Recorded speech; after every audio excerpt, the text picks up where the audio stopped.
Никој барем засега не планира да понесе одговорност за крахот со националната платформа за онлайн учење. Министерката за образование повторно бара трпение. Се правда дека ние сме биле држава во развој и не можело наеднаш се да функционира одлично. Дали некој ќе понесе одговорност бидејќи има потешкоти и во системот и а и меѓу учениците и студентите. Делот кој што е за двонасочна комуникација е дел од платформата каде што се сите ученици и наставници и делот на креирани предмети си функционира и наставата продолжува целата оваа година на овој начин кој што го гледаме. Другиот дел кој што беше за поставување на материјали се адаптира, се прилагодува, но да не заборавиме дека ние како влада заедно со Националниот сервис обезбедивме настава на телевизија со оглед на тоа што сме држава во развој.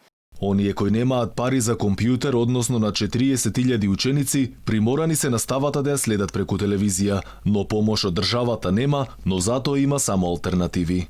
Дел се во различни оделенија, ако се 3-4 деца, каде што има и различни смени. Значи некаде се препокриваат со истиот IT уред. Дополнително може да следат настава и на телефон, може да следат настава и на таблет и тие следат по даден распоред кој што е објавен и на веб страната, и на МТВ, и на моите социјални мрежи, за да може да се стекнуваат во континуитет со информации кои што се потребни. На прашањето дали ќе мора да се одработуваат часовите поради бојкотот на наставата, Царовска рече дека никаде немало целосен бојкот, туку тоа било само на поедини ученици. Но ако се појавеле недостатоци, дополнително ќе разговарале со Бирото за развој на образованието дали ќе имало дополнување на часовите во текот на летото. Инаку платформата за далечинско учење наставниците и учениците почнаа да ја користат уште пред неколку дена, а уште од почетокот се соочуваат со технички проблеми. И додека трае часот, повеќе од прашањата се однесуваат на технички проблеми, од типот дали се слушаме наставничка ми се исклучи нешто и така натаму, одошто разговори и предавање во врска со материјалот за работа. Инаку според информатичарите кои добро ја познаваат материјата,